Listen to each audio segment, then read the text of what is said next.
The following program contains names, places, and events that have been anonymized or fictionalized for the purposes of protection and safety. The following program is provided for entertainment purposes only, and any commentary from the hosts are strictly conjecture and should not be held as making any definitive statements about the truth or identity of any particular individuals or circumstances. If you or a loved one are involved in an abusive relationship, please call the National Domestic Violence Hotline at 1 800 799 7233 for support.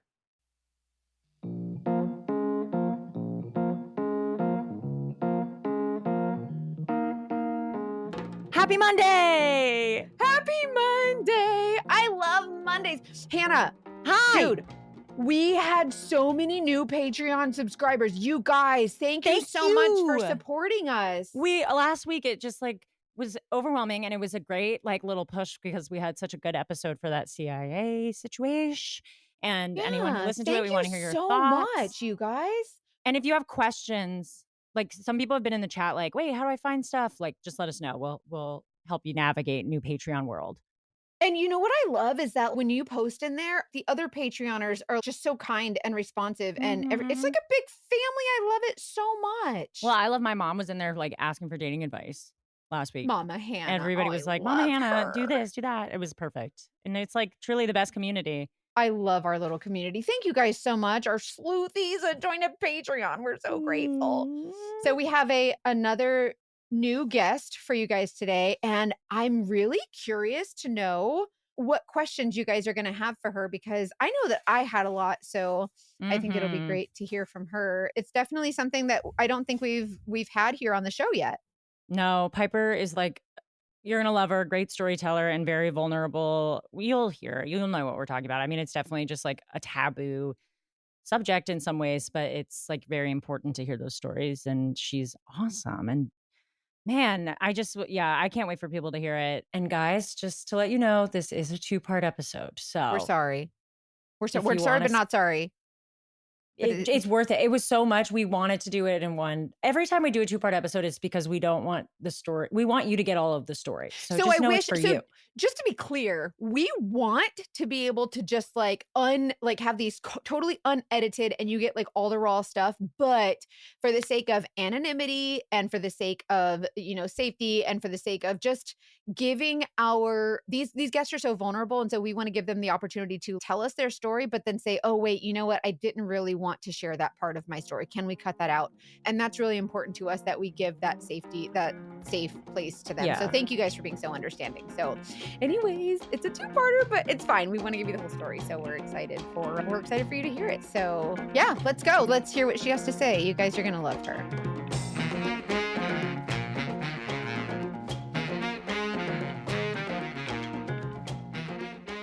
Piper, take us away. Take us on a journey. We are excited to hear from you. Thank you for being here. Thanks so much for having me. I'm ready. I came with all the stuff. Oh, she just held up a file. Okay, wow. You're our type of person. We love receipts. Thank you. Okay, so this was October of 2021. I was 29 and I'm a single mom. I have 2 daughters.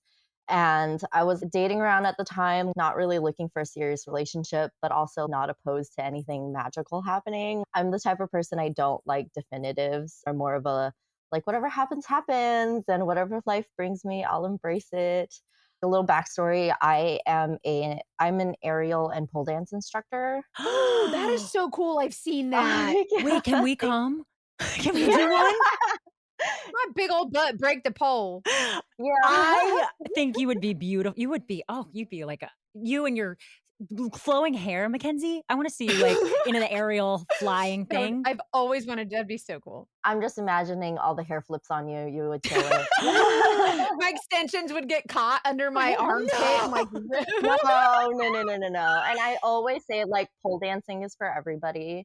And a lot of people always say oh, I'm not strong enough. And I'm well, it's like going to a ballet class. You don't go to your first ballet class expecting to do all the crazy lifts and stuff. You start from, 0 and you work up from there. So same with pole. We have beginner classes. And it's so impressive. Thank you. Yeah. So because of that, I also perform throughout my area and I do shows and things like that. So that's kind of a little bit about me. because it's important later on. Let's see. I'm also divorced. I was married when I was really young and had my girls when I was really young. And so I had that as quote unquote baggage. And after my divorce, I fell on really hard times. And so I utilized my pole dancing to help me get out of that. And so I started dancing at a strip club and I was a stripper for a while. And that led me to other aspects of sex work. So I am a sex worker and that's a big part of my life. And whoever I date, I'm always very open about that part of me. And it's Yeah. something that I have to communicate and say, like, hey, this is what I do. How do you feel about it? La di da. Do you mind if I ask you a question about that? Mhm. Whenever you're dating as a sex worker and you bring that up and you're sharing with this new person what you do most people take it pretty well, or what is the general consensus or response? So different. Really? Everyone's so different. Yeah, yeah. I've definitely I had an ex who after she found out and she was like, I don't think you need to do that. You're too good for that. Why do you have to lower yourself to that? And I Yeah. very Right. quickly ended it right away. I've dated others who are like, I really admire that you do this type of work and this is awesome and I'm not judging, but I also need you to know my boundaries and I'm not comfortable with you doing that if we're going to be serious.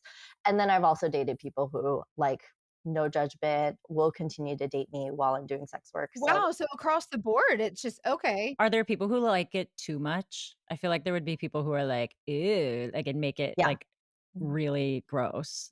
Yeah, yeah, yeah. I'm actually going to be a part of a sex worker documentary about Oh, sex workers who amazing. are moms, and it's just about like, hey, we're people, we're moms, we pack our Mhm. kids lunch, Sex we work take our is kids to work. school, we're normal humans, and the stigma that all sex workers are just drug addicts, all you know what I mean? It's like, Yeah. It is literally the oldest profession, like, ever. and we work really hard. Yeah. Do you date men and women? I do date both men and women. Yeah, and it's such a Woo. fluid like I dated men primarily and then I dated Sure. women primarily and then for a while I dated both and then so it just depends on my mood. I'm just Oh my kidding. God. I love that. How the wind's blowing that day. Yeah, I'm very much like sexuality is very fluid and I'm very very very bisexual. You're just open-minded. Yeah, I feel Yeah, that. like I'm attracted to the person and not the Yeah. gender. Yeah.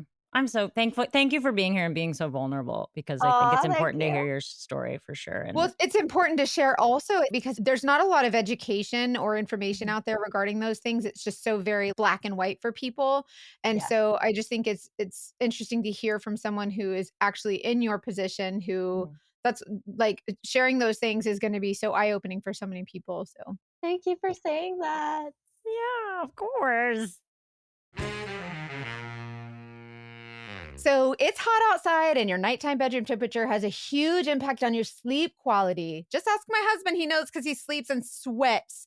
And so I highly recommend you check out Miracle Made's bed sheets. They are inspired by NASA and use silver infused fabrics that are temperature regulating so you can sleep at the perfect temperature all night long. That means that he can sleep without sweating and I can sleep without freezing. So it's perfect for both of us. And also, you guys know that I'm crazy about like skincare and makeup and taking care of your skin, whatever. Let's talk about the bacteria that traditional bed sheets can harbor. And it's more than a toilet seat, which can lead to like acne, allergies, stuffy noses, stuff like that. But it's just better for your skin. Use the Miracle Made. They have a whole line of self-cleaning antibacterial bedding, like the sheets, the pillowcases, comforters, all that stuff. And it prevents up to 99.7% of bacteria growth. So that's a great thing to know if you're a beauty junkie like me. Miracle Made sheets are totally comfortable. They're very soft. I really like them. And my husband really, really loves them. And they actually feel nicer than even like the luxury brands and the five-star hotel sheets. Like it's really that good. So stop sleeping on bacteria. Stay cool with the silver infused fabrics and the thermoregulating design, which just keeps you at the perfect temperature all night long, no matter the weather. together so you get better sleep every night.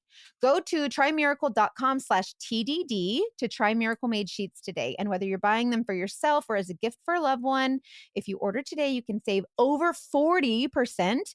And if you use our promo TDD at checkout, you'll get 3 free towels and save an extra 20%. Miracle is so confident in their product. It's backed with a 30-day money-back guarantee. So if you aren't 100% satisfied, you'll get a free refund.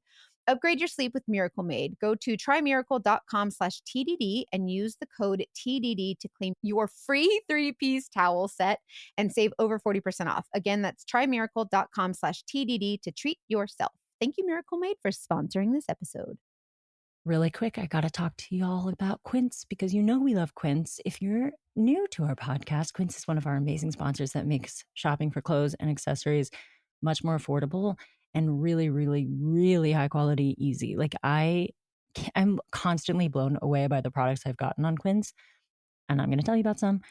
So I've mentioned the cashmere sweater in the past. That was the first thing I got. They do cashmere sweaters from $50 and they're so just luxurious. And the way Quince works is it takes the middleman out. So like you're getting the same essentially product as a name brand because it's made in the same factory, but you don't need the name brand to experience the quality. You know what I mean? And you don't need to spend the money on that to experience the same thing.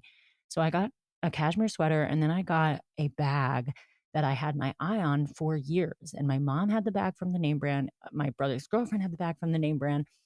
I went with the Quince one, and let me tell you, just as good, half the price.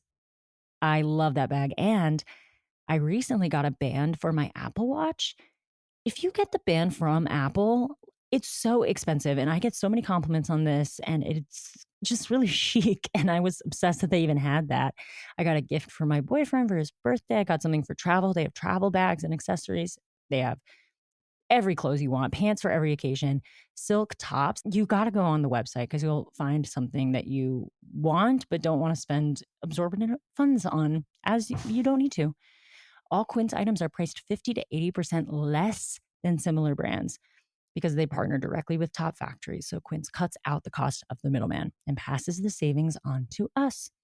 Quince only works also with factories that use safe, ethical, and responsible manufacturing practices and premium fabrics and finishes. I love that. So yeah, I'm such a fan, especially with the weather recently. If you're in a hot place, like it's been hotter than I wanted it to be. I had to be in New York for a little bit this summer and I'm at a bachelorette right now. I had to get clothes for that. And it's like shifting the wardrobe for the season is always a challenge, but Quince has made it so easy. And now fall is around the corner. I'm going to have to do it again.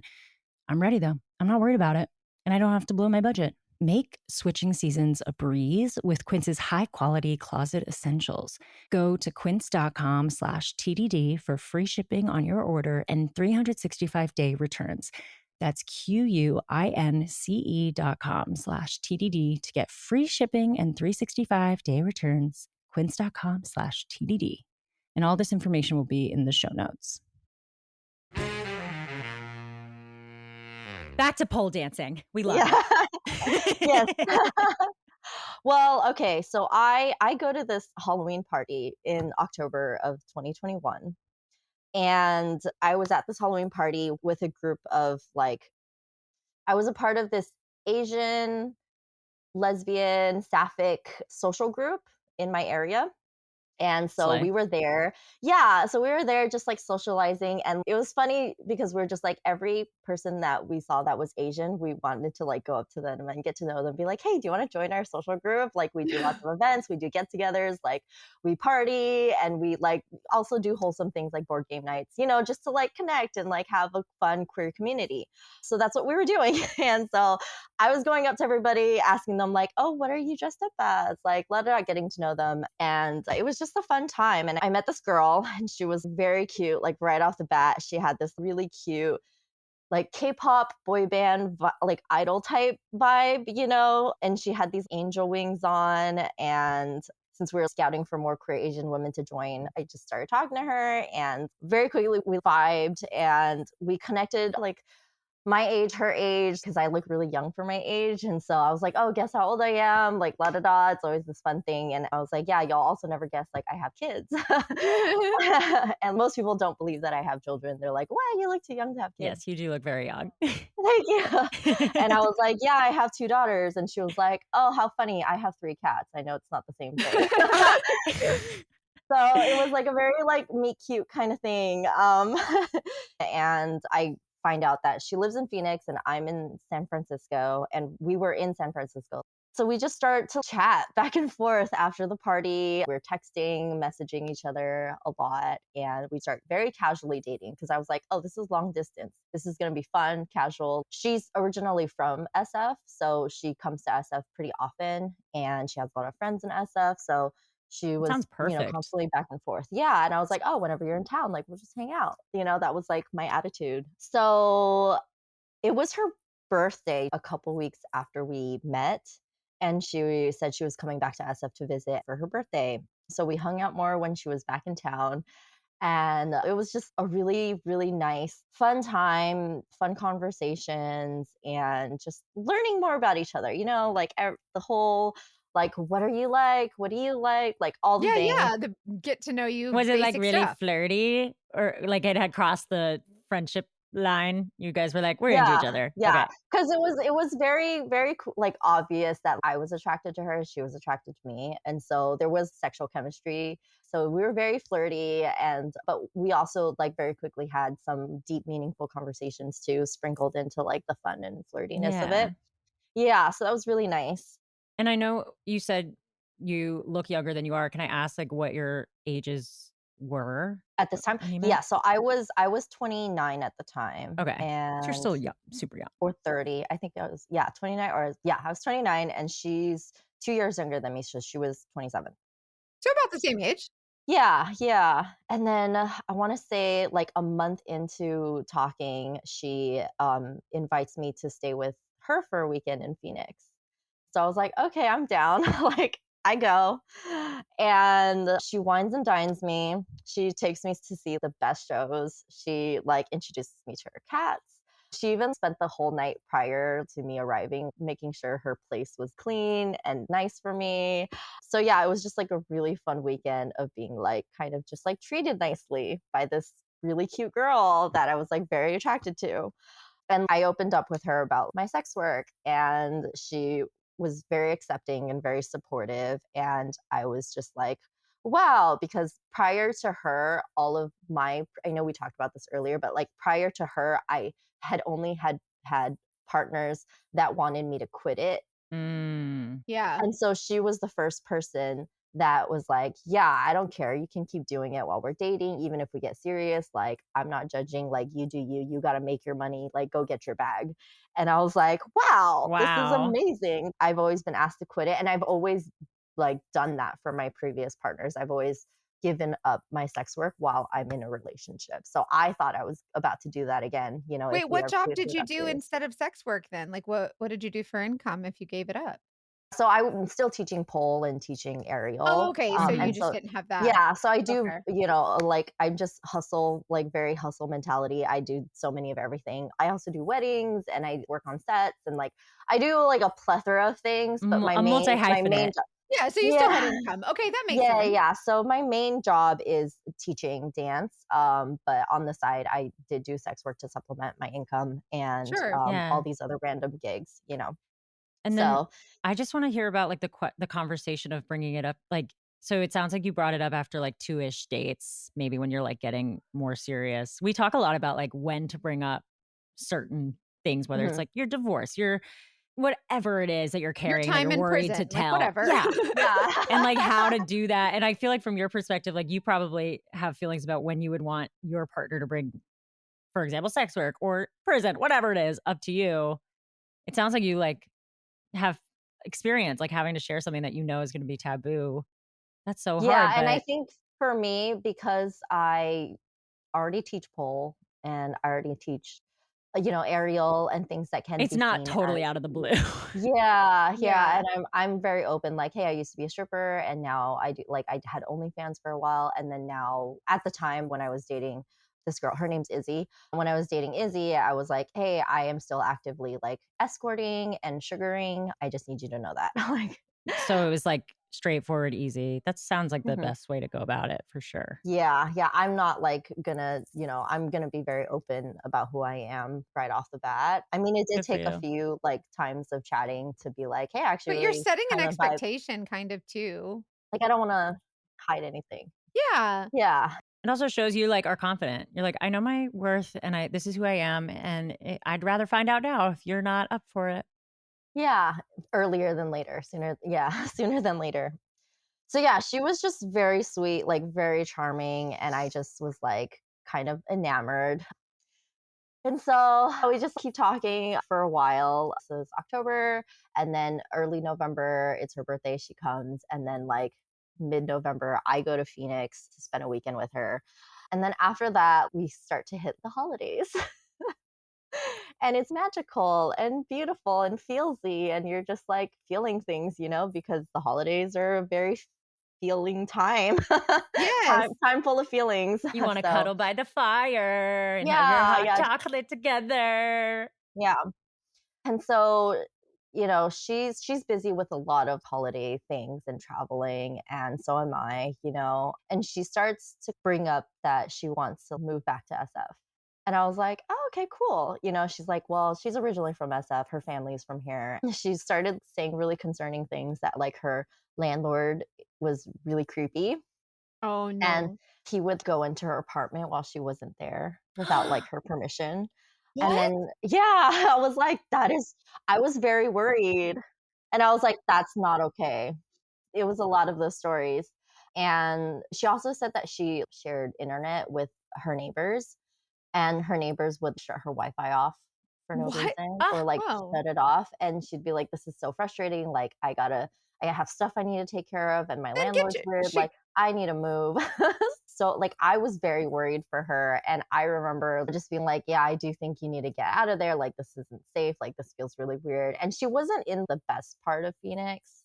So it was just not the greatest place, for a Mhm. single woman to be living in. And so she starts looking for places in SF, and her family lives in SF. And so she was like talking about maybe moving back in with her family or getting her own place. And I was like, yeah, move back. Like, then we can date more and spend more time together and actually like hang out all the time instead of like, doing this long distance thing. But it was also, again, during the holidays, she was traveling a lot in December with her family. They were going places. And then she tells me that she doesn't have anybody to cat sit for her 3 cats.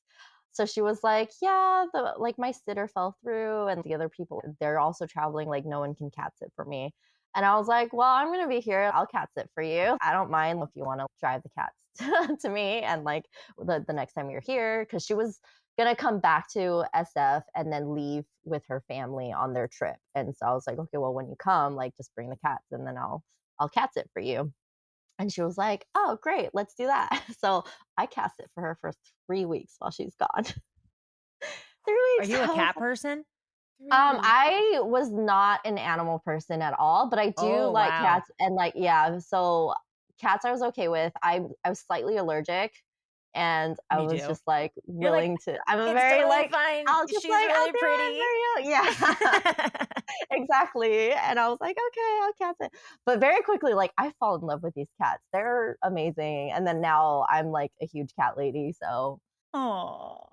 yes, 3 cats. So prior to this, she had given her 30-day notice to her place, because she was like, oh, I'm going to get out, and then I'll find a new place in San Francisco so that I can move right after I come back from the holidays, like from trip. And so I was like, okay. So she gives her like 30-day notice, and it's coming up and she hasn't found a new place yet. Everything she finds like falls through, and San Francisco is very expensive. She couldn't find anything within her price range. And she was like, I have Mm-mm. nowhere to go. I have nowhere to go. And then I was like, okay, well, what about your parents? And she was like, well, my mom doesn't like the cats, and I can't stay with my Mackenzie's Oh family. face no. right Oh now. no. She's Oh So, like, no. I was like, okay, well, why don't you just like stay with me till you find a place? There it And is. yep. this is why we have Mackenzie, because I'm with you. I would have been like, girl, get over here. Like, it's going to be fine. Let's snuggle. And Mackenzie's like, no, ladies, Don't do do not do it. that. Nope. Nothing good ever comes from it.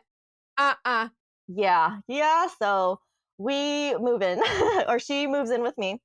So she drives all the way from Phoenix to San Francisco with a minivan, like full of her entire life. And I was like, okay. And she makes a joke about like, do you guys know what U-hauling is? Yes, but tell the people. Is that the lesbian thing where the lesbians get together? Because my mom's a lesbian, and that's a You joke bring a she always U-Haul to the makes, is second that date. you bring a Yes. U-Haul to the second date, and you move. I was gonna say that, but then I didn't want to offend anybody, so I'm glad you Yes. brought it up because, yeah. Yeah, so the reason why U-hauling is such a thing in lesbian culture, and we make jokes about U-hauling all the time, is because it is very common for lesbian couples to move in with each other very quickly after meeting or dating. And I think in part because women are very capable of being emotionally invested faster and And quicker, communicative. and yeah, and like Yeah. Yeah. deeper, faster. Like you're able to have very deep and meaningful conversations very quickly. So the U-hauling is really, really common in lesbian relationships. It's like when it works, it works. And when it doesn't, sometimes you end up on the Dating Detectives. And that is Yeah. just the dice we roll. Right. hmm So yeah, so she jokes about U-hauling a lot. She's like, "Oh, the cat's already really comfortable in your house, and moving them is very stressful for them. And like we're a lesbian, like like so she's just drilling like U-hauling into my brain, so that the more comfortable I am with that idea, I'm like, oh yeah, like we do connect really well, and your cats do really like my house, and let's just live together and see how it goes. And it just felt more like socially acceptable, because we're lesbians and we U-Haul. Like it just felt like, oh yeah, this is what lesbians do. Totally. It Yeah. didn't feel like fast, or it didn't feel weird, or it wasn't like red flaggy. It was just like this is normal for What we This is do. lesbians. fine. This is fine. Did Izzy get along with your daughters? Did your daughters like her? Yeah. So she was really great with the girls. She used to teach kids too, and so she is comfortable around children. And Well, that's nice when she has a history with the kids. yeah, and she has very similar interests to children. Like she loves anime. She loves like a Oh, lot of things that kids really So she can like. And so relate to them. yeah, Yeah. yeah. she sounds so far. This is my worst moments in the episodes because I'm like, I kind of love her. So far, Yeah. I'm Don't, into it. Hannah, don't get attached. There's a reason she's on this I'm podcast. Do not. not get I'm not. attached to her. I will put up my walls. Mhm. Yeah, basically it was a lot of that, like her being great with the girls and her being very supportive of my sex work. And on top of that, like she would come to every single one of my shows and support me. She very much accepted and embraced me as a divorced single mom. And I shared with her very, very vulnerable things about my trauma from my divorce. And like, I was also like abandoned by my birth mom when I was a baby. I shared that with Oh, her. wow. And she was just very accepting of everything, and very, just like she cared. She was very thoughtful. I also experienced sexual assault by a manager when I was a waitress, and Ugh. she like had things to say about that. And like just I felt very seen and heard by her. The story that happened to you. Yeah. Oh, Thank you. Yeah, so like I felt safe to share these vulnerable things with her, and she also shared things with me, and she would just do very sweet and thoughtful things for me.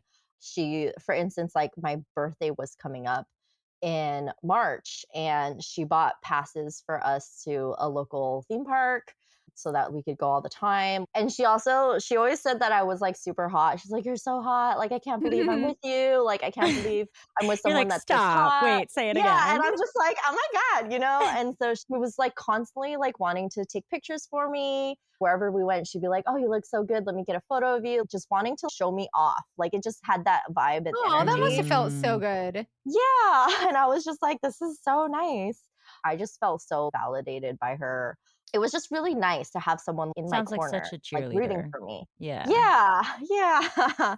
Like I love to rock climb, and I was like, "Oh, I haven't rock climbed in a while." And she buys us passes to go rock climbing together. Oh, that's nice. Yeah, and so we got like, we got memberships. She got us both memberships to rock climb. And I was just like, wow, this is someone that is interested in my activities and my hobbies and wants to do things with me. So I'm infatuated, and it seems like she was too by me. And so I was like, okay, cool. So she really wants to make it as an actor. She was on like a few very small things, like a YouTube series, and she was on a Netflix show very briefly. And so she was always looking out for gigs to be a part of. And so she got us to be this like featured couple on a BuzzFeed video. Oh Oh, my how goodness. fun. Oh, I remember Maybe we've BuzzFeed. I seen haven't. it. Yeah, maybe. Maybe, yeah. And she was like, okay, you can't break up with me. We're on a public video together now. It's going to live forever Oh, on the that's something I internet. would Like, say. can't break up with me. And I'd be like, okay, haha, you That's know? so So, like, funny. I'm Yeah. like thinking about how many public couples like break up immediately after their like very expensive public Right? wedding. It's like, mhm, okay, mhm. this BuzzFeed video is not a marriage proposal, but go off. Yeah, but it was a fun time, you know, and she even helped me pick out what to wear and asked me what she should wear so that we were like super cute. She was also very cognizant of how we were presented because she was like, we're the hot couple. Like she would always say like how hot we were and I'd be like, okay, thank you. Okay, stop it. Like, you know. Did your friends like her? They did, yeah. In the beginning, a lot of my friends really, really liked her. They were like, oh, she seems so cool. She does everything and she's really active because I'm very active. And they're like, you need someone who's active who can keep up with you. Because like, I go Mhm. hiking, I rock climb, I teach all the time. I'm Good for really fit. you. And so they were like, yeah, you need someone who can keep up with your like active lifestyle. And it seems like she is all of that. And she has her own interests too, not just yours. Mm. So it was just nice to hear that. And then later, instead of just coming to my dance shows, she starts coming to my classes too. And she's like, oh, like, you know, it'd be cool to like watch you teach and then like, you know, be your student and like learn because I want to learn pole dancing. I want to learn lyra. I want to learn all this aerial stuff. Like that's really cool. I want to, Hmm. you know, see what it's like to do what you do. So she starts coming to every single one of my classes and wanting to learn. And I was like, okay, cool. Fine. It's fine. She didn't have like another job going on, or She she just wasn't working. okay? So she just had time to. Mhm. She had a lot of time. What? Yeah, she wasn't working. She does sound a little, I'll say, clingy. Yeah. It was weird because it didn't feel clingy at the time because every reasoning she gave for wanting to do all of these things made sense in a weird mental cartwheel kind of way. Yeah. Like for me, I'm always the type of person that is like, "Oh, I don't see it that way, but I can see why you see it Yes, that yes, way." yes. So I'm going to be understanding of your point of view Sure. even though it's taking me mental cartwheels to get there. I can see why you see it that way. So That's what you do for a I'm living. You do yeah. cartwheels and bendy things. You can bend in your mind. So I can like mental cartwheel, mental gymnastics in my brain. Yeah. You guys already know we love HelloFresh because HelloFresh makes eating healthy and eating well and not doing a lot of work when you want to do that really, really easy because you get farm fresh, pre-portioned ingredients and seasonal recipes delivered right to your doorstep. You've heard about HelloFresh. I know you're like, yeah. We hear it come up all the time. But if you don't know really what it is, it's like just makes that home cooked meal so much easier. And you don't have to feel like you're getting those like frozen meals at the grocery store that don't really fill you up. I feel like whenever I do that, I end up having to eat like 4 of them. Also, time. We don't always have time to pull off a gourmet vibe, but HelloFresh handles all the meal planning, shopping, and most of the prep. And it's easier than ever to just get dinner on the table quick and painless and really good. Also, whenever I want to make something and try to really cook, sometimes it requires an ingredient that I'm never ever going to use again. You know, the kind that you like can't really pronounce or don't know where they come from. You're like, is that a vegetable? Is that a fruit? Is it my business? You don't need to know because HelloFresh will do it for you. It sends you the portions that you need for the recipe. So you're not wasting food and you're not wasting money because you're not buying a bunch that's going to go bad. Your plans will change, your life will get busy, but that's why HelloFresh just lets you easily customize your delivery from week to week. You can just tailor everything to your schedule. You can adjust the delivery date or skip a week when you're not going to be home to cook or if you don't think you have time. Just it's not that you really need time though, because like I got this penne, I got this shrimp penne that took like 20 minutes, not even. And it was some of the best pasta I've ever had. I just love that you can customize it based on your health needs, vegetarian, whatever you want. And the meals are just really, really good. There's a lot of stuff like this out there, and HelloFresh is my favorite. So I would say that it saves me time and it saves me money and it is really delicious. And I don't know what else you want. For free breakfast for life, go to HelloFresh.com/free TDD. One free breakfast item per box while subscription is active. That's free breakfast for life just by going to HelloFresh.com/free TDD. America's #1 meal kit. It's so, so good. Green Chef is now owned by HelloFresh. Every plate is now owned by HelloFresh. And with a wider array of meal plans to choose from, there's something for everyone. So I love switching between the brands, and now my listeners can enjoy both brands at a discount with me. This episode is sponsored by BetterHelp. Okay, you guys, you know I love BetterHelp, especially because number one, I've been dealing with a lot of weight loss situations, which has required me to really delve deep into like trauma, childhood stuff, whatever. And I also have really bad ADHD that seems to be kind of getting worse as I get older. But anyways, that's why I love BetterHelp. So BetterHelp is basically a really great way to seek therapy in a very convenient way. It's helpful to me learning positive coping skills and how to set even boundaries, even for myself. And it kind of empowers me to be the best version of myself, despite, things I've gone through and things I'm experiencing. So if you're thinking about starting therapy, give BetterHelp a try. It's online, it's entirely online. It's designed to be convenient, flexible, and suited to your schedule, which I really love because my schedule's a dumpster fire sometimes. So you just basically fill out a questionnaire, you get matched with a licensed therapist, and you can change your therapist at any time, but they're very professional, very kind. And I just think it's a really great option for anybody who may be experiencing any kind of self-doubt, or perhaps you just need to figure out what your non-negotiables are so you can help set those boundaries for yourself. Never skip therapy day with BetterHelp. Visit betterhelp.com/TDD today to get 10% off your first month. That's BetterHelp, HELP.com/TDD. She's not working. And if I ever brought up like, hey, are you going to find a job? Blah, blah, blah, because I asked her to participate in the rent and contribute to the house and stuff like that. Like, she in the beginning, like she bought me so many things and I was just like, okay, she is like financially stable. And even if she's not working, I just didn't really question it because I didn't feel like we were at the level of like talking like deep finances yet. Mhm. So yeah, but it seemed like she just wasn't very active in trying to get a job. She just wanted to look for all these like acting gigs here and there to make a little bit here and there. But she was getting disability pay, I want to say, because she actually got injured while doing trampoline stuff. Like she was taking a trampoline class and she got injured for it. Oh, And no.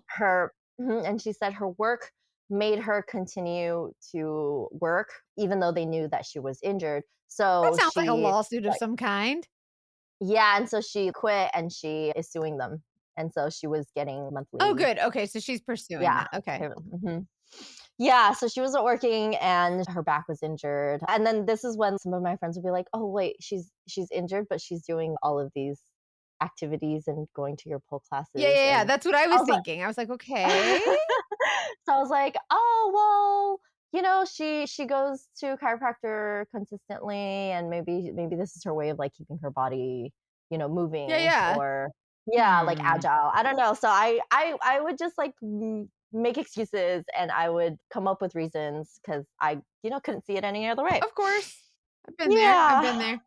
Yeah, so that was the reason why she didn't want to look for work because it was like my back pain and my disability and this and this. And so yeah, and then slowly she started to be more vocal about things that she wasn't before, and it didn't come off weird to me because she was always someone that was very straightforward and very blunt with me from the get-go. She would have different views than me on certain things, and she wouldn't hesitate to express that in a good way. And so later on, when she starts to comment more things, I didn't really question it because I was like, oh, this is someone who, like I said, like mental gymnastics. I'm like, oh, I'm trying to think of what they're thinking. So she starts making comments about my girls, my kids, and how they're very toxic. What? Yes. Wait, So Toxic what? to whom? to each other, because girls who are 2 years apart fight a lot. Because they're sisters. Yeah. Yeah. Mhm. And doesn't she have siblings?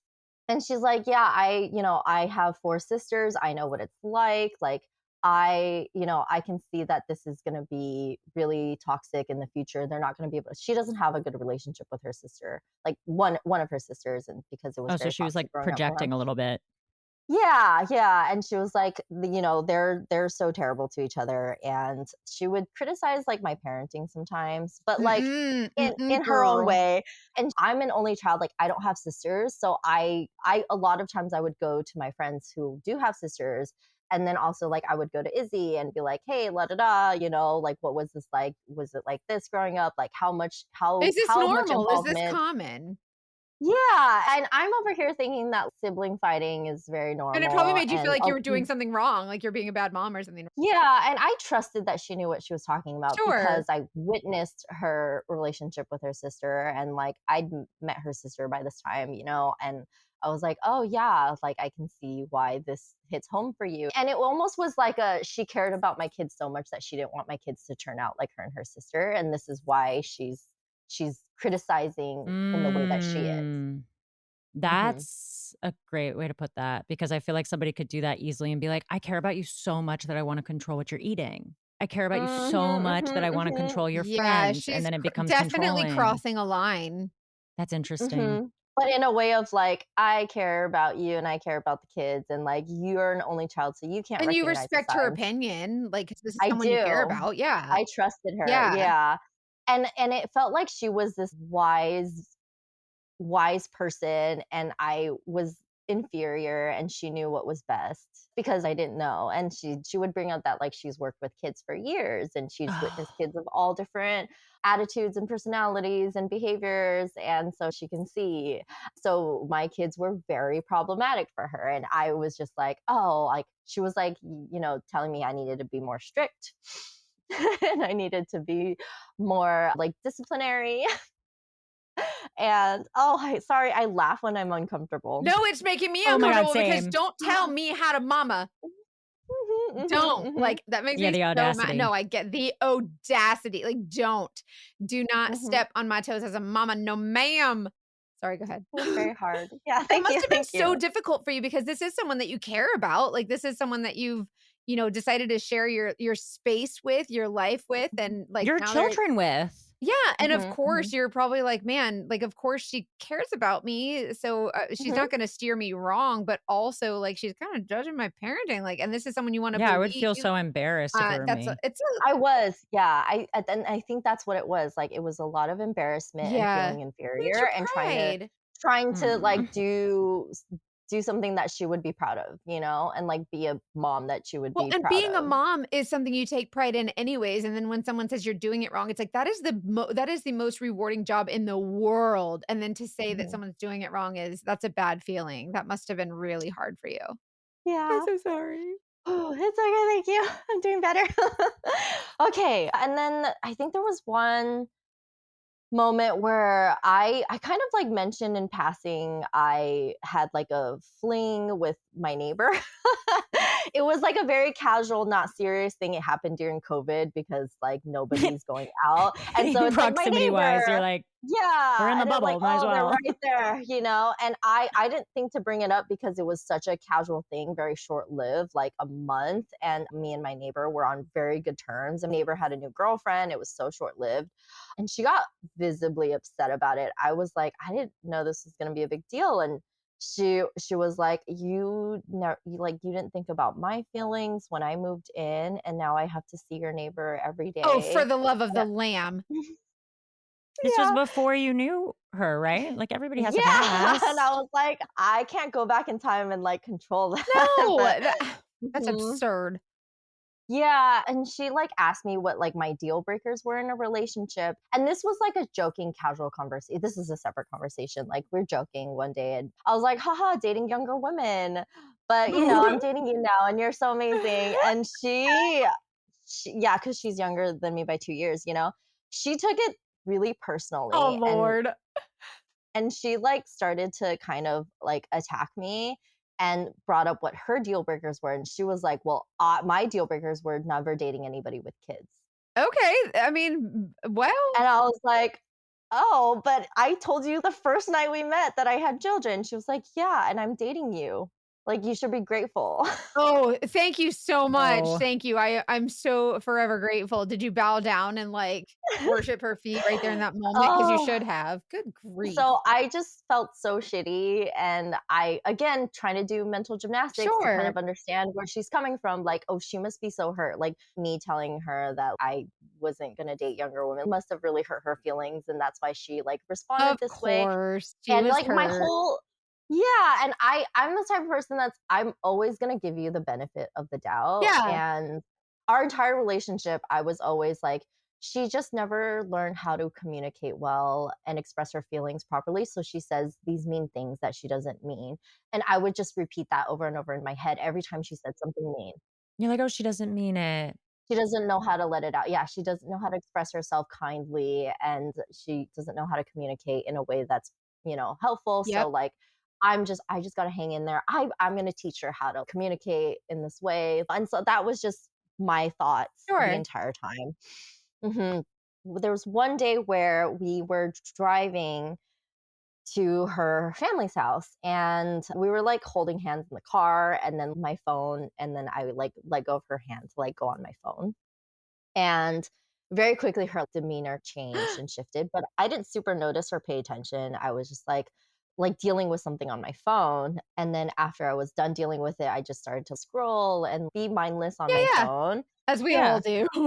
you're driving. Yeah. And then all of a sudden, like, traffic starts and she slams on the brakes, and someone slammed on their brakes behind us and swerved, and they didn't hit us, but they were very close. They like swerved to like not hit us. So I was like, "Oh my God, what happened?" She was like, "That car almost hit us." And I was like, "Oh, thank God, like, we're okay." And she's like, "No, that's not okay." She rolls down the window and she starts cussing at them and sticking her middle finger at them and, like, swerving to catch up with them Oh Oh my my and, like, god. crazy god. road rage. It was really scary, and I was like, "Izzy, you need to get off the freeway. Get off the freeway right now. Pull over, like, I will drive. Get off the freeway." So she doesn't right away, and after, like, a couple exits, she, like, gets off the freeway and she pulls. I was like, "Pull over right here," and, like, I get out of the car and I, like, run over to the other side, and I was like, "Hey, what's going on? Like, are you okay? Like, talk to me." And she starts crying, and she's just like, "I'm so sorry. I'm so sorry. I got upset. I'm sorry. You didn't want to hold my hand." Oh my god. All this for that? You almost kill us for that. Yeah, I was like, "Oh my God." But at the time, I was like, She chose violence. Lord. I'm almost impressed that she connected it though, that she connected that behavior to the like, it sounds like she's not in touch with her anger, Or so no, "Yeah, she's but she was very in able touch with her now anger. she is, but Lord. doesn't mean she controls it. She just thinks it's your yeah." fault. Yeah. And, like, I've tried to armchair diagnose this forever, and I don't know. Like, I'm not gonna speak for what was going on in her brain, Of but that's what she course. said to me and expressed to Well, at me. the end of the day, she was, like, driving recklessly, which is, like, no excuse. Yeah, and road rage was terrifying. I've never been in the car with someone who, like, acted that Oh, way, and it was so scary, and I was just like, "Oh my God, I'm sorry I didn't hold your hand, like, you must have felt so hurt that that happened, and that's why you acted this way, like, just why don't I drive the rest of the way, and I'll hold your hand the rest of the You car were ride." so empathetic towards her. That's so kind. Like you almost felt sorry for her. I felt so bad. Yeah. Right away, it wiped away, like, all of the terror and fear I felt while she was, like, road raging, and I was just like, "Oh my God, this poor girl has, like, has maybe, like, abandonment issues or love issues that me not holding her hand triggered something." Like, that's where my brain went. Did that ever become a red flag for you, like that whole situation, or was it always just nope, that it was just a bad day or whatever? It was a very gradual noticing of things. Gotcha. That's Yeah. usually what we hear. Yeah, and she had opened up a little bit to me because when I was vulnerable with her about my past and things that had happened to me, she also was vulnerable about being hurt by her exes. She was vulnerable with me about her things too. It was just I'm over here like, this is a hurt person. This is someone mhm. who's, like, hurt. So after the road rage incident, it gets to be summertime, and I have a really good couple friend, Clara and Amy, and they invited us to this bonfire at the beach, and I was like, "Oh my God, it's so fun." Like, we were both really excited to go. Izzy was really excited and I was really excited. And the day of the bonfire, I checked the invite list because it's a potluck and I wanted to check to see like what people were bringing so I didn't bring duplicates or and how many people were there and all that stuff. Mhm. And I checked the list and I see that one of my exes is going to be at this bonfire, and this person is very good friends with Clara and Amy. And so it made sense that they were there. And I was like, "Hey, Izzy, like just a heads up. I just want to be like, just wanted to let Transparent. you Totally know, like be transparent. You're doing it transparent." right. Yeah. Yeah, that like my ex is gonna be there, and this is an ex that I'm very friendly with. Like, we dated all of 2 months, and she's gonna be Also, there. queer community, Very not that small, weird. Yeah. Yeah. so small. Everyone's friends with everyone. Yeah. Yeah. So, but Izzy she gets like super bothered by it, and she was like, "This is so disappointing to me. I thought you were better at setting boundaries with people. How is it possible that your ex doesn't have this boundary of being in the same space as you?" And also, Claire and Amy are honestly, they're not even that good friends to you if they're going to invite you and your ex to the same space. Like, this is not okay. How can you not see that this is Mm, not okay? mm-mm, mm-mm.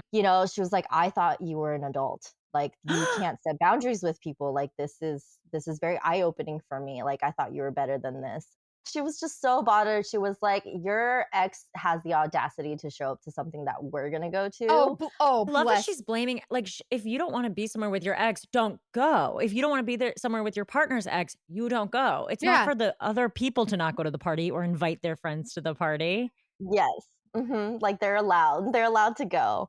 But, like you said, like being friends with exes in the queer community, it's so normalized. But I felt so dumb for being like, she was like, "You are friends with terrible people and you can't set good Oh boundaries." my God. And so slowly, again, like me doing mental cartwheels to understand where she's coming from and understand, because this is someone that I thought like was very self-aware, was very capable of setting Sure. boundaries with people based on like her Mm. relationship with her sister and things like that. And I was like, okay, like I'm gonna understand this and I'm gonna make sense of it. I can't see what you see right now, but I'm gonna try really hard to get there.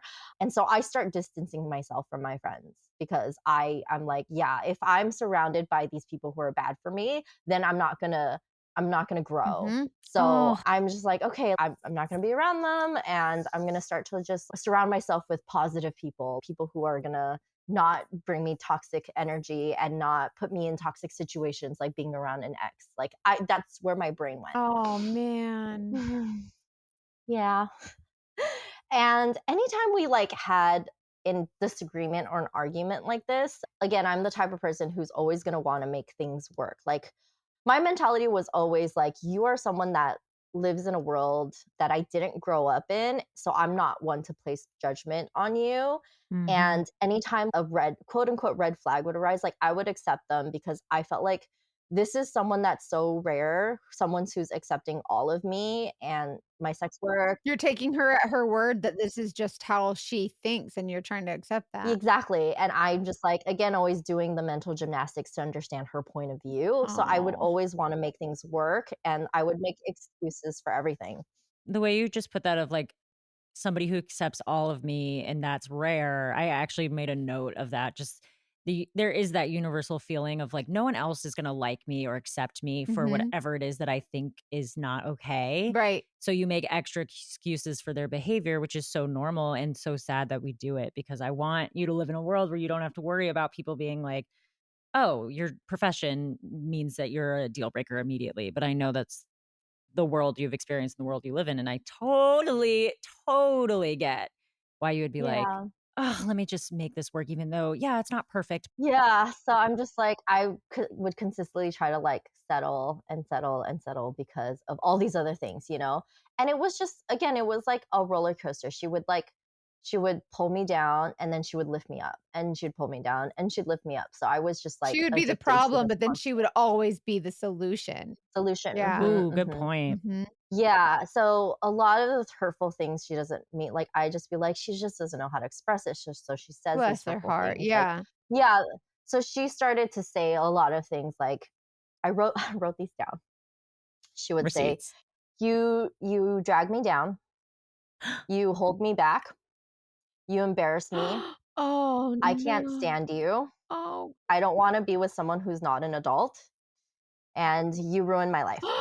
Those are things Oh that she said to my you? goodness. Mhm. Ew. Yeah, quote. These are quotes. Yeah, I did not change them or anything. These are Rude. the actual quotes of things that she would say to me constantly. And the more you hear that, there's Oh, there's I believed it. not a person in the world could hear that consistently and completely block it You out. start to believe it. You start to believe, well, if she's saying this. I really believed that I needed so much work to the point where I was like, hey, I'm going to go back to therapy. I'm going to work on myself. Like I know that there's a lot that I need to work on. And Oh. we started to get this like pattern where she would threaten to break up with me Mhm. and I would always apologize to kind of keep the peace. Even if it was something that I didn't feel like I needed to apologize for, the moment she brought up breaking up, I'd be like, okay, I'm sorry. Just to That's manipulation. Yeah. So Mhm. manipulative. Yeah, and she would always bring up something called sunk cost fallacy, you know? Yes. We talked Mhm. about We that. talked about sunk cost fallacy. Do you wanna explain what that is, Piper? So sunk cost fallacy is where, like, say you're waiting in line for the release of something or waiting in line for a restaurant, and they tell you that the wait is 30 minutes. So you wait 30 minutes, and then they're like, "Oh, we're so sorry. It's gonna be another 30 minutes." And so you're just like, "Okay, well, it's already been 30 minutes. I've already invested this 30 minutes time. I might as well invest another 30 minutes Yep. and get the thing I wanted to get instead of getting out." And so in a relationship, a sunk cost fallacy is like, "Oh, I've already invested. yeah, for me, I was like, we already live together. I've already invested all this time. I've shared so much of myself with you. Like, we just got to get through this and then we'll be good. Like, Mhm. we'll get through this rough patch and then we'll be good." So I Mhm. constantly had this sunk cost fallacy in my brain So many people because, can relate to that. I know it. Mhm. Yeah. I'm glad you Wait, and brought So that up. she would bring that up? she would bring it up in joking ways. Oh, of like, just stick it out. Yeah, and then it started to get drilled into my brain of Mhm. like, she's right. And like, Oh we've put in God. so much effort into this relationship. So, in the beginning of our relationship, she had mentioned something about how she loves to travel. And she was like, I want a travel buddy in my partner. Like, would you travel with me? And I was like, yeah, I love to travel. Like, it's just hard for me because, like, I'm a single mom and I work a shit ton. But, like, yeah, if I ever get the chance to travel, like, I totally would. So, come May, she, like, wants to, she, this was 22 now. Yeah, because we met 21. So, this is 22. And a lot of these like travel deals were so cheap still, like Mhm. post COVID, right? So she finds this like really inexpensive cruise, Mediterranean cruise. And we planned this big 10-day cruise from Barcelona that takes you all Oh, over how like the nice. Mediterranean. It was beautiful. It went to Greece, it went to Italy. We go a week early to Barcelona to explore Spain. And then we hop on the cruise and do our 10-day and then come back. And then we're going to go to Paris for a couple days and then go back to Barcelona and then fly back home. Wow. So funny enough, if you've been on a cruise before, you know that during dinner time, you're seated at a Mhm. specific table and you'll meet other people on the cruise and then you're with them the entire time. This is the group that you sit with every single night for dinner. They happen to seat us next to another gay couple. Oh. Profiling. No, just kidding. Love it. Love it. So it was like really cute. And it was this two very sweet boys. And we get to know them throughout the cruise. And they're just so sweet. And like we just fell in love with them like right away. I love like the vacation friends. It was cute, That's yeah, it was just so adorable. fun, and the fact that, like, it was like, they were also, queer, it was just really cute. So, the day before we got to Rome, we're at dinner, and Matt and Nick are like, "What are you guys gonna do in Rome?" And we actually didn't have a lot of set in stone plans for Rome, and they didn't either, and so they offered to, like, "Hey, why don't we just do Rome together?" And we're like, "Oh my god, thank you, like, yeah, let's totally explore Rome together." So we have the best day with them and we're chatting, getting to know them. And the boys bring up how much they love going to Vegas and things like that. And I was like, oh my gosh, I love going to Vegas too. Have you guys heard of Area 15? And they were like, what do you mean? You mean Ooh. Area 51? And I was like, oh, I forget. I think it's either 15 or 51, but it's this like really cool spot in Vegas. It's a big hall and they have different bars and restaurants and different activities. And there's this one place that's like like a supermarket, but there's secret pathways and entrances into this like Oh. I know underground what you're world. talking about. I thought you were talking about the like part of that one, you know what I'm thinking of, the like Yeah, that's closed Area off 51. Area Mhm. 51. Okay, yeah. So Yeah. that's where they like, you're not allowed to fly over it because it's like a government alien conspiracy theory spot. But this, I think I've seen on TikTok. It's just like a cool entertainment Exactly. restaurant It's a place. cool like experience. Yeah, it's really fun. And I was like, yeah, I don't remember if it's 51 or 15, but it's really cool. Like, go check it out the next time you guys go. And then like we go about the day. So when we get back to our cabin that evening, Izzy was like, wow, you were so embarrassing today. And the guys will never want to hang out with us again. Like, you couldn't get Area 15 and Area 51 correctly. Like, You're like, and you were, joking. well, and she was like, you're going on and on about Vegas when you haven't even been there many times. And like, you're so obnoxious for answering for Nick. Like, he was talking to his boyfriend and not you. Like, why do you have to be this obnoxious? Oh my God. I felt so small and so stupid. And I was like, oh my I'm God, so I did not sorry. realize that I was like this. I'm so sorry if it came across like really obnoxious and overbearing. Like, I'll try to be more mindful of this. I'm so sorry I embarrassed you. I felt so, so small. That is awful. Yeah, so she got really controlling over how I would act and things that I would do and stuff like that to not embarrass her. And so like we end the cruise and we go to Paris, and throughout this entire trip, by the way, like we're constantly like fighting and back and Aw. forth, because prior to the trip we were again like making plans for it. Mhm. She would ask me like what I wanted to do, and I would make some suggestions, and she'd be like, oh no, I don't want to do that. And so very quickly it seemed like she had things that she was set on doing. And so I let her decide on the activities and the itinerary. So during the trip, she got upset because she was like, you know how much emotional labor it took to like plan this trip for us, and you didn't contribute to anything. Oh my Oh my God. gosh. You can't do anything right. I couldn't do anything right with her. Yeah. And so during the trip, I was like, okay, well, why don't I contribute now? Like, I will navigate us where we're going. I'll take care of like the Ubers. I'll take care of this, this, and this. And so there were times like I've never been to Europe before. This was my first time in Europe. So there were moments where I got us lost, and I was That'd be me. like, That's me. mhm. And That's half the fun.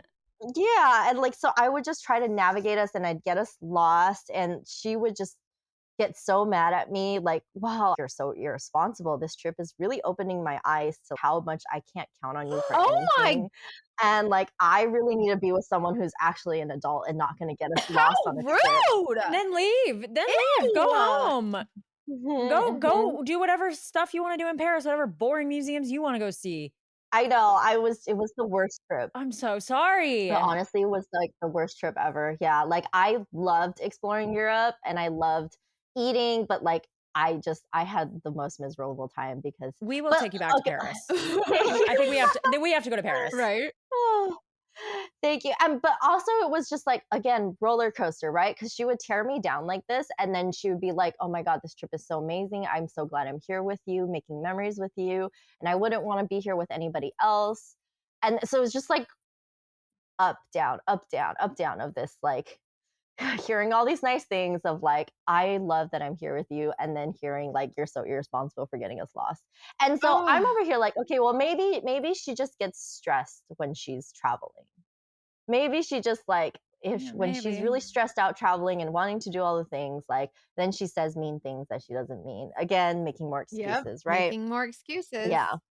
Mm. So the last day of Paris comes, and I call the Uber to take us from our hotel in Paris to the bus, because we had to catch our bus ride back to Barcelona to hop on our flight back to SF. And so the Uber gets to our hotel late, like super late. There's like a lot of traffic. And by the time we get to the bus station, we miss our bus. Oh boy, it was your And fault, I bet. it was my fault. Yeah. Ah, Like, again, same thing. I can't believe you did this. Can't believe you did this to us. And I'm scrambling, trying to like solve the problem. Mhm. I'm trying to like look at, because these weren't buses that leave every 5 minutes. Like, this is a long 13-hour bus ride from Paris to Barcelona. yeah. So they only have so many bus rides. And so I'm trying to see which bus will get us back in time so that we can make our flight. I'm over here panicking and trying. And so the next bus, I booked us the next like bus ride. She breaks up with me at the bus station Oh in my Paris. God. What? hmm She was like, I can't do this with you anymore. Like, you've made this trip so miserable. Like, I couldn't even enjoy it because it did not go smoothly. And now we're gonna like miss our flight back to LA. This is such an inconvenience. So Ew. yeah, and like on the 13-hour bus ride, I'm crying the entire 13 hours, and she's just sleeping. Yeah. So and then we make it back. We make it to the air. Like we Because she make knew you wouldn't go anywhere. She thought she had you all wrapped around her finger forever. And I also felt trapped. Like, I'm in a new country. I can't really leave or do any like, I just like, I just wanna get home. I just wanna get home. So, Did it feel you know, real? Did you think she really was breaking up with you, or was there a part of you that was like, this is just kind of what she does? I don't know. I think there was some truth to it, but also it was like I hadn't yet apologized.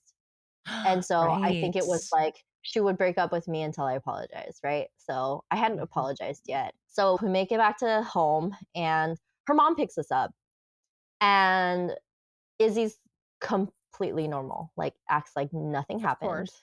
And we get back home and I'm like, "Hey, what's going on? Like, are we broken up? Like, what are, and she's like, "I don't know. I just need to cool off and think about things." And I'm like, "Okay, was traveling just really stressful for you?" And she's like, "Yeah." And I'm like, "Okay, well, let's talk about it when you're ready." And we just never talked about it again. And she just goes back to like normal. Mm. So it was just really What? confusing. But in that moment, I did say, like, "Hey, look, like, I'm going to go back to therapy. I'm going to work on myself because I know that trip was really stressful for you." I still took on a lot of the responsibility of like what went wrong. I still was like, "I'm sorry that I wasn't a more mindful person. I know that traveling is so important to you, and I'm sorry I failed you." Yeah. Oh, Jennifer, I'm so Yeah. sorry. Thank you. So it's now like July because we went to Europe in May. It's now July. And her friend is having a birthday party. Her friend's a little bougie and like wants to do this big party on a yacht. And I had to Hmm. work that day. I had to work that day, but it was from like 8 a.m. to 6 p.m. And the party was at 6. So I was like, okay, well, why don't I talk to my boss to see if like I could finish early? I could get off at 4. And my boss agrees, totally fine. I was working on set that day. So it was with a photographer. And the photographer was like, yeah, totally leave at 4. So I was like, why don't you pick me up from work from the studio and then we'll just drive straight to the docks? Because a party on a yacht, like you have to be there on time or the boat's gonna leave. Like, Yeah. Yeah, you Yes. you totally. can't get Right. to this party late. Like you have to be there on time. So I was like, pick me up at 4, like plenty of time to get to the dock. Like on her way to pick me up, the undercarriage of her car starts to loosen and it starts dragging on the freeway. Oh So my she has to God. pull Let me over. guess, she blames you somehow. Oh So my God, she no. pulls over. Yeah, she pulls over. She duct tapes it, and then she picks me up. By the time we get to the dock, we miss the party. Oh, bless it. We missed the party. It was And your I was fault. like, okay, hey, like, why don't I drive us home? I'll make us a nice dinner. Like, and the entire drive home, I can't believe you did this to me again. You how You made us late. explain how did And she I was like, what? how did she say you how did she say it was your fault? I don't She says, you were supposed to order the screws for my car. And I was like, I did order the screws from your car. They're at home. Well, you didn't put them on. You never think what about am I, a me. fucking mechanic? Are you supposed to remind her to breathe? Like, live your own life, girl. hmm So I was just like, oh my gosh, okay, I'm so sorry. Like, as soon as we got home, I pull her car up like, I have a little ramp.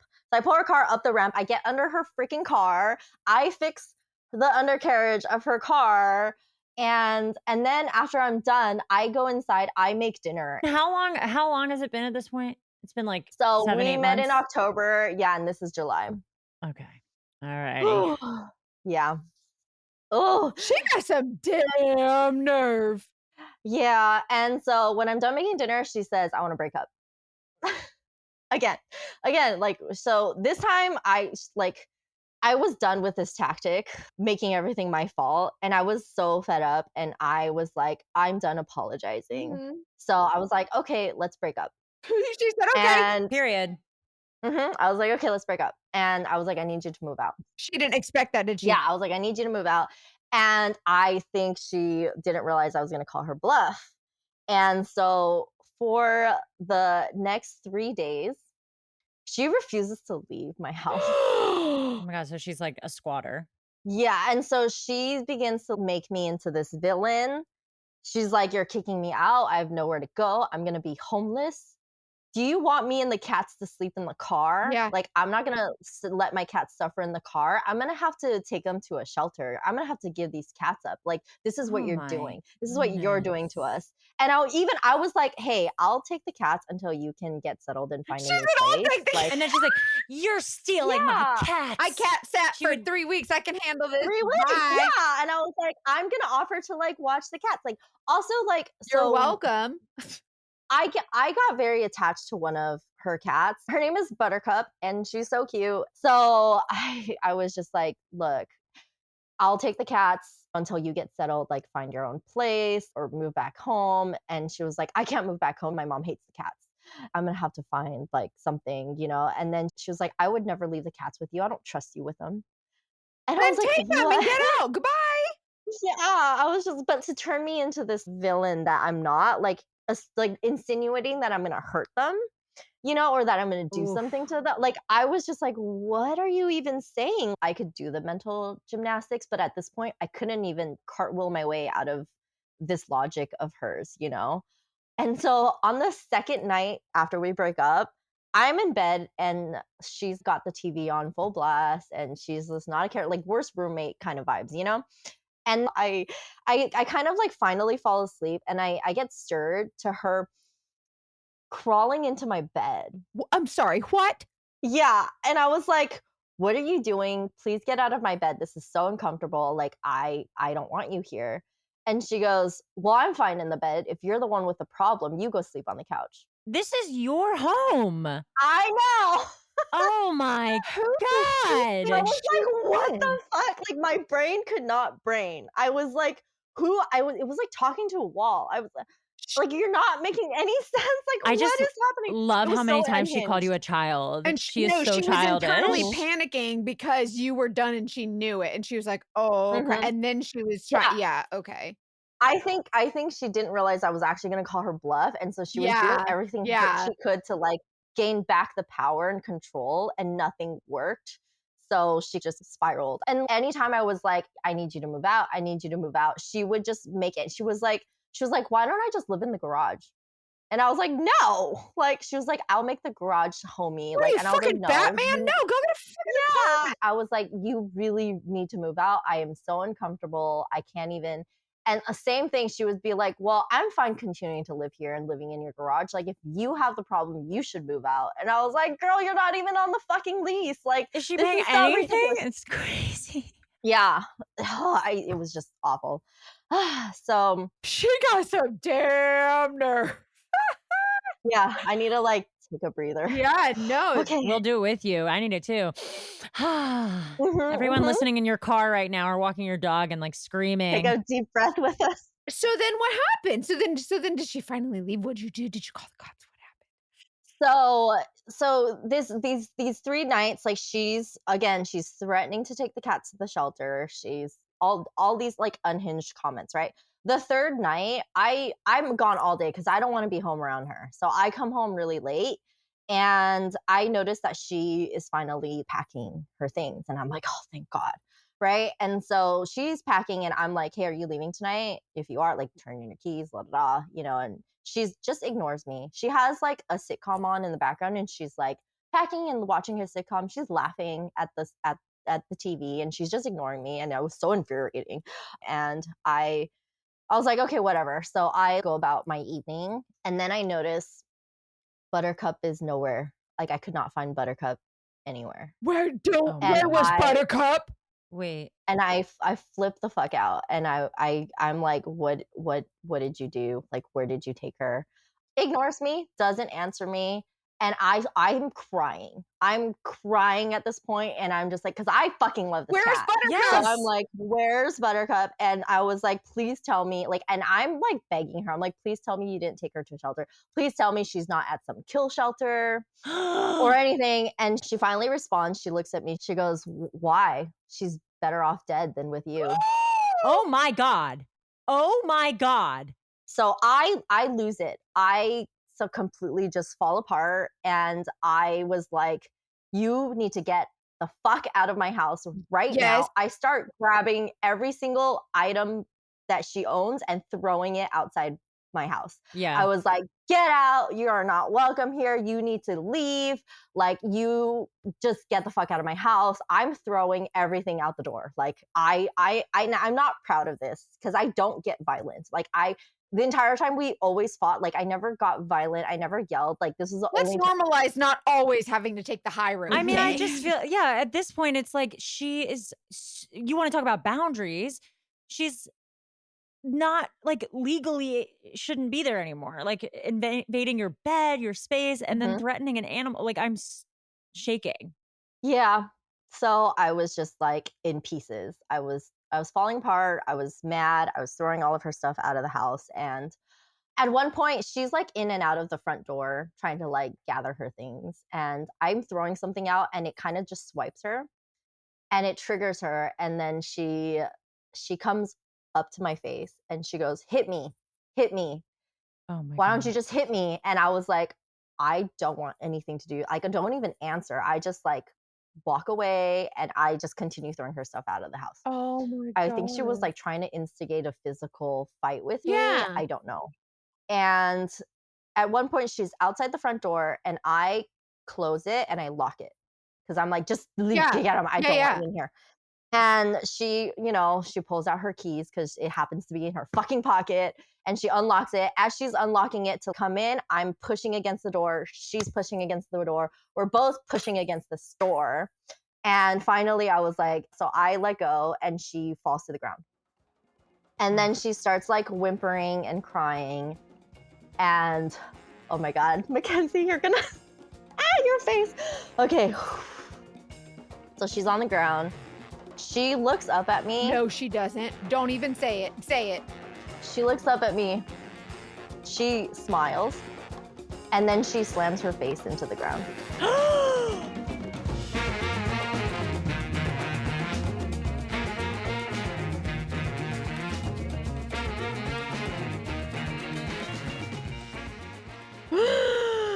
Dude.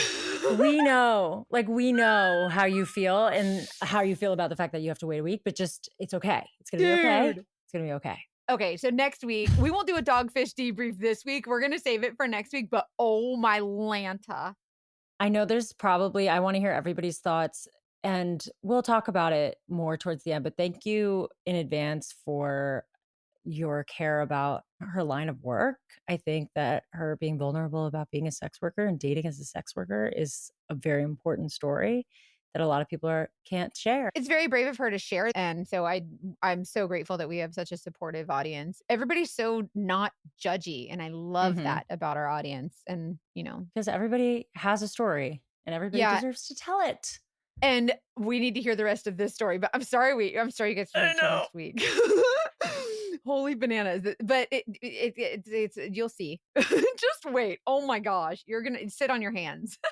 If you need to talk to us in the meantime, there is always Patreon where we're all over the place, $5 a month of a whole community of sleuthies that are very invested and we love them so much. We also had so many people join Patreon recently, which is so cool. So again, and so many new listeners to the pod. We're so excited. Thank you so much, you guys. We're so excited. And also I love the Patreon because that's where we do a lot of our updates. So anyways, join the Patreon. And as always, if you have a story to share with us, we want to hear it, even if you're a boy.